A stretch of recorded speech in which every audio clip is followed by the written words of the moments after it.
Welcome back. I've got a review for the new film that came out. I believe it premiered this weekend, opened this weekend. Annihilation 2018, directed by Alex Garland, who did 28 Days Later, and stars Natalie Portman and Jennifer Jason Leigh. And ironically enough, of course, I think most of us of the age that were teenagers in the 80s remember Jennifer Jason Leigh from Fast Times at Ridgemont High. Watching this movie, I did not recognize her at all.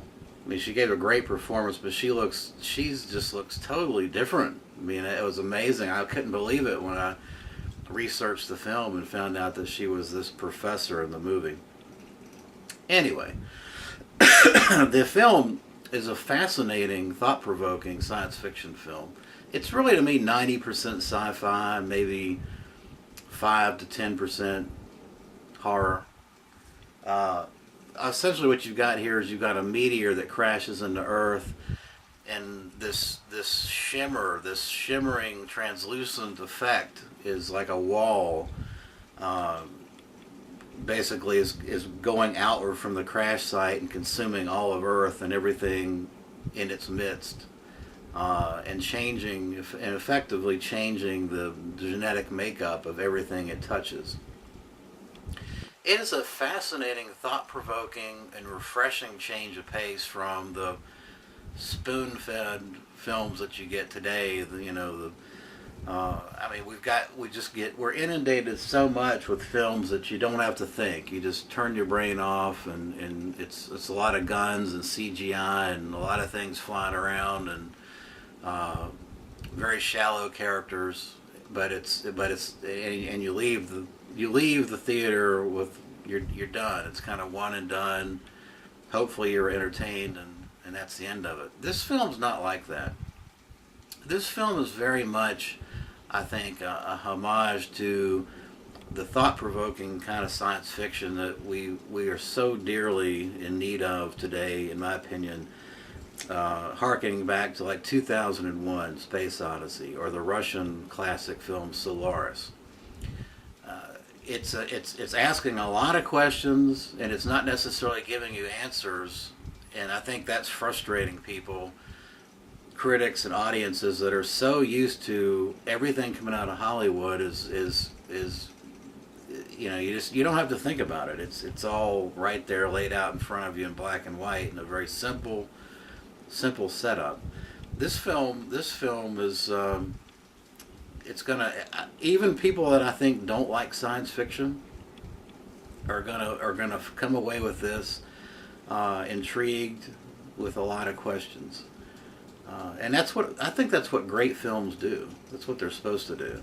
I went with my 18-year-old son and my better half girlfriend, and she's a good example of what I'm talking about. She's more of the Sex and the City, Bravo type person, which is not a bad thing. It's just these kind of movies don't interest her at all. But even she came out of that with a lot of questions, and that's what you want a movie to do, in my opinion. You want it to stay with you.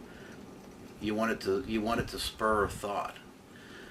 And it does that. It asks a lot of questions about biology, genetics, gene splicing, how organisms are created and how they can be changed from the cellular structure. It's also a very interesting and fascinating adventure film at the same time. And I thought the acting was fantastic. Natalie Portman was excellent in this. Jennifer Jason Leigh was fantastic in this. You just can't ask more from a science fiction movie than I think this film gives you. I highly encourage you to go see it. It's going to be, I think, if you're the kind of person that liked Solaris, the Russian film Solaris, 2001. Thought-provoking films. Ex Machina, which Alex Garland did as well, is a similar type film. But it's really a great film. I give it a 9 out of 10. I highly recommend you go see it.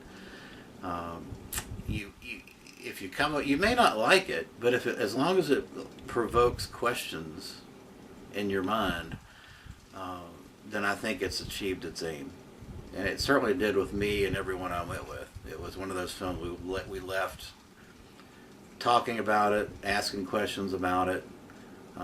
Maybe we didn't like everything about the film, but we certainly came away uh, challenged.